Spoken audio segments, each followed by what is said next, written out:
ഗുരുതരമായ പീഡന പരാതികൾ നേരിടുന്ന രാഹുൽ മാങ്കൂട്ടത്തിനെതിരായ പാർട്ടി നടപടി വൈകിയതിൽ KPCC working president Shafi Parambil M P കോൺഗ്രസിൽ ഒറ്റപ്പെടുന്നു. മുൻകൂർ ജാമ്യാപേക്ഷയിൽ തീരുമാനം വരുന്നതുവരെ നടപടി വേണ്ട എന്ന കെപിസിസി നിലപാടിന് പിന്നിലെ പ്രേരണ ഷാഫിയാണ് എന്നാണ് വിമർശനം. പരാതികൾ ശ്രദ്ധയിൽപ്പെടുത്തിയിട്ടും ഗൗരവമായി എടുത്തില്ല എന്ന എം.എ. ഷഹനാസിന്റെ പരാതിയോടെ ഷാഫി പറമ്പിലിന്റെ രാഹുൽ അനുകൂല സമീപനം തുറന്നുകാട്ടപ്പെടുന്നുമുണ്ട്. രാഹുൽ പുറത്താക്കപ്പെട്ടതോടെ ഇതാദ്യമായി തള്ളിപ്പറയാനും ഷാഫി പറമ്പിൽ നിർബന്ധിതനായി.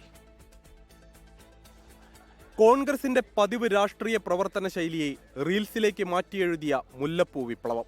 അതായിരുന്നു ഷാഫി പറമ്പിൽ രാഹുൽ മാങ്കൂട്ടത്തിൽ കൂട്ടുകെട്ട്. മാസ് വൈബ്, ഇതായിരുന്നു ഷാഫി രാഹുൽ ദ്വയത്തിന്റെ സൂത്രവാക്യം. ഒട്ടൊക്കെ ആസൂത്രിതമായി ബൂസ്റ്റ് ചെയ്യപ്പെട്ട റീൽസും ഷോർട്സും റീച്ച് കൂട്ടിയതോടെ പിന്നെ കോൺഗ്രസിന്റെ ശൈലി തന്നെ അതാണെന്ന് വന്നു.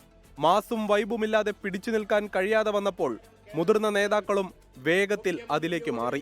ലോക്സഭാ തെരഞ്ഞെടുപ്പിൽ വടകരയിൽ വിജയിക്കുകയും വർക്കിംഗ് പ്രസിഡന്റ് ആവുക കൂടി ചെയ്തതോടെ ഷാഫി രാഹുൽ അച്ചുതണ്ട് കോൺഗ്രസിനെ നയിക്കുന്ന കേന്ദ്രമായി മാറി.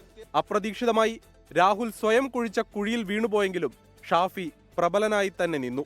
ഈ ആത്മവിശ്വാസത്തിലാണ് പാർട്ടി നേതൃത്വം ആകെ ആവശ്യപ്പെട്ട നടപടി മുൻകൂർ ജാമ്യ തീരുമാനം വരെ വൈകിപ്പിച്ചത്.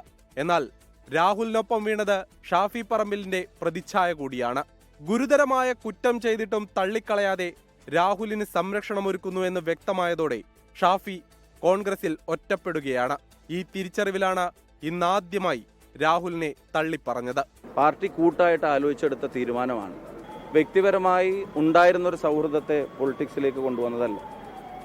കോൺഗ്രസ് പാർട്ടി വഴി ഉണ്ടായ ബന്ധം തന്നെയാണ്, സൗഹൃദം തന്നെയാണ്. അല്ലാതെ വേറെ തരത്തിലുള്ള പ്രവർത്തനങ്ങൾക്ക് ഈ പറഞ്ഞതുപോലെയുള്ള സപ്പോർട്ടല്ല നമ്മൾ കൊടുത്തു. രാഹുലിന്റെ ചെയ്തികൾ ശ്രദ്ധയിൽപ്പെടുത്തിയിട്ടും ഗൗരവമായി എടുത്തില്ലെന്ന ആക്ഷേപവും ഷാഫിക്കെതിരെ ഉയർന്നു.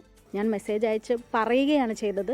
അപ്പോൾ അത് പറഞ്ഞപ്പോൾ അതിന് നീതി ലഭിച്ചിട്ടില്ല. പക്ഷേ അത് ഞാൻ പറഞ്ഞതുപോലെ ഒരുപാട് സ്ത്രീകൾ അദ്ദേഹത്തിനോട് പറഞ്ഞിട്ടുണ്ടാകുമെന്ന് ഞാൻ വിശ്വസിക്കുന്നു. ഇപ്പോഴും പാർട്ടിക്കകത്തുള്ള സ്ത്രീകൾ പരാതി നൽകിയിട്ടുണ്ട് എന്ന് ഞാൻ വിശ്വസിക്കുന്നുണ്ട്. അത്തരം ബുദ്ധിമുട്ടുകൾ ഉണ്ടായ ആളുകളെ എനിക്കറിയാം. രാഹുലിന്റെ എല്ലാ അരുതായ്മകളെപ്പറ്റിയും അറിയാവുന്ന ഷാഫി പറമ്പിൽ പാർട്ടിയെ തെരഞ്ഞെടുപ്പ് സമയത്ത് പ്രതിസന്ധിയിലാക്കിയെന്ന വിമർശനമാണ് നേതാക്കൾക്കുള്ളത്. സംഘടിതമായ സൈബർ ആക്രമണം ഭയന്ന് പലരും പരസ്യമായി രംഗത്ത് വരാൻ മടിക്കുകയാണ്. News desk 24. ലോകത്തെവിടെയായാലും ഏത് സമയത്തും 24 വാർത്തകളും ഓഗ്മെന്റഡ് റിയാലിറ്റി പാക്കേജുകളും എക്സ്പ്ലെയിനറുകളും വിശദമായി കാണാൻ ഞങ്ങളുടെ യൂട്യൂബ് ചാനൽ നിങ്ങൾക്ക് സബ്സ്ക്രൈബ് ചെയ്യാം.